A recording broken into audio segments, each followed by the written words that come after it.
We previously reviewed the Motorola Edge S, the first phone with the Snapdragon 870 chip. It's possible that you weren't quite satisfied with its overall performance of that phone. At the time, it was the only Snapdragon 870 phone launched in the market, so you didn't have a choice. But now, Redmi gives you a brand new option, the Redmi K40. Without further ado, let's see how Redmi's breakout model, the K40, performs in real life. The Redmi K40 comes in a regular sized box. The charger and cable that disappeared from the Mi 11's box reappear in the K40 box. A 33-watt charger is included, and we'll talk about the charging part later. At first glance itself, you realize that the K40 is much more refined than the K30. It weighs only 196 grams and is 7.8 millimeters thick. The whole back is a continuation of the Mi design. The camera module is elongated, and the elements are distributed more evenly. This makes the back look much better than its predecessor. The red and blue gradient color is the main color of the K40. It reflects blue and red in different lights. While this is not the first time that we have seen this color, if you are a person that likes a design that stands out, you will definitely like it. The side fingerprint sensor embedded into the power button is a bit raised. This differentiates the phone from the previous side fingerprint recognition phones, which featured a sensor that was situated in a groove on the side. The advantage is that it is more integrated into the frame and looks like a normal power button, and this makes it easier to press with your finger. Overall, the design of the K40 is a definite improvement. It's even better looking than the Mi 11. This should be the first time that Redmi is on par with Xiaomi in terms of design. This year, the K40 series uses a flat E4 1080p 120Hz refresh rate OLED screen. The screen is one of the main selling points of the K40 series, featuring 1300 nits of peak brightness and a 5 million to 1 contrast ratio, while consuming 15% less power. The performance is truly outstanding. And with support for a 3-finger 360Hz touch sampling rate, the multi-finger control should be more responsive than other phones. But the improvement is more visible to the user and translates to a better real-life experience. So it's not just upgrades on paper. There are two obvious points of improvement in the screen experience of the K40. First one is the tiny 2.76mm hole punch, and second is the adaptive color display. This is one of the smallest hole punch we've seen, allowing you to almost ignore the front camera and immerse yourself in the joy of video. As for adaptive colors, it is not a strange concept for iPhone users. It adjusts the color temperature of the screen to the color temperature of the ambient light. This feature can help reduce eye strain. Apart from the plastic frame and the wide bezels, the screen for the price point is excellent. As you might have already seen in our Motorola Edge S review, the Snapdragon 870 is a very well balanced chip. As a longtime Qualcomm customer, will Redmi be able to tune the Snapdragon 870 any better? Let's look at the regular benchmark results first. The phone scores the following in benchmark tests. Antutu score is 662,201, 3D Mark score is 4,092, and Geekbench 5 single core test is 1,034, and a multi-score test is 3,485.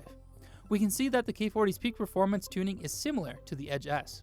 Now let's look at the tuning optimization for sustained performance output. In the Genshin Impact half-an-hour stress test, the phone ran at 50.45 FPS, a little higher than the Edge S. Although judging from the frame rate curve, Redmi's K40 and Edge's S gaming performance look about the same, but looking at the frequency of lag, the K40 seems to be more consistently tuned.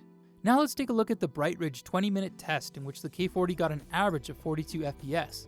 This is lower than the Edge S, and there were a few times when the frame rate was only about 20 frames after down throttling. The experience was not very good. So it looks like for games that were optimized for the Redmi model, the phone offers a better gaming experience than the Edge S, and the temperature never went above 50 degrees Celsius. But if there were no targeted optimizations, the gaming experience would be inferior to the Edge S. Given its price segment, we knew the cameras were going to be average, so we brought in the Edge S in its class for a fair comparison. Let's see how good it is at taking photos. K40's main camera is the IMX582 sensor, introduced the year before, and there is no optical stabilization. The ultra-wide angle sensor is 8 megapixels, and there's a 5 megapixel telephoto macro lens of the same type as the Mi 11. In real life, the K40's primary camera underexposed samples in daylight conditions. Dynamic range is also not good, with serious loss of detail in dark areas. Colors are also not vibrant enough. The resolution is also inadequate. Apart from the slightly better control of the purple fringing issue, the K40 loses out in all daytime scenes. So can the K40 pull it off at night scenes? At night, the K40's exposure returns to normal. Although the highlights still spill over, there is much less noise than the Edge S with almost the same resolution. There is also more detail in the dark areas than in the Edge S. This was applicable with night mode on as well. Although the Edge S has improved its exposure in extreme dark lighting conditions, the noise is still not reduced, so the nighttime camera performance is a small victory for the K40. Both phones' ultra-wide lenses perform the same as the main camera in daylight. The K40 didn't do well and was defeated in this department. Since the results were the same, I won't repeat myself. At night, the K40 achieves another comeback. It wins across the board, except for the small range of highlight suppression, which sometimes was not very good. If you turn on night mode, the gap will widen even more. The K40 uses a separate special lens for macro shooting, so the focus distance is much closer than the Edge S. This is why the results are particularly impressive. As for video, I just want to remind you that the K40 does not have 6K video on its main camera. 4K only supports 30 FPS. Both the Edge S and the K40 only support up to 1080p 30 FPS from its ultra-wide camera. The K40 comes with a 4520 mAh battery. After our tests, which was half an hour of TikTok and half an hour of 1080p internet video, both use only 5% of the power. 30 minutes of the Genshin Impact consumes 18%. 20 minutes on the Bright Ridge consumes 20%. This battery optimization is still good. Although the K40 is still using 33 watts of charging, they've optimized it a lot this time. It charges to 69% in half an hour and can be fully charged in 54 minutes, so this is faster than many other brands' 40 watt charging. So you don't have to worry at all that the 33 watts of the K40 won't be enough. To conclude, if you're looking for a phone with high performance, low heating, and not so demanding camera, the K40 is perfectly suited for you. There are even a few surprises, such as the excellent E4 screen and the sophisticated design. Given its drawbacks, it's not the best phone, but it'll still be the most comfortable phone you can buy in this price range, at least for now.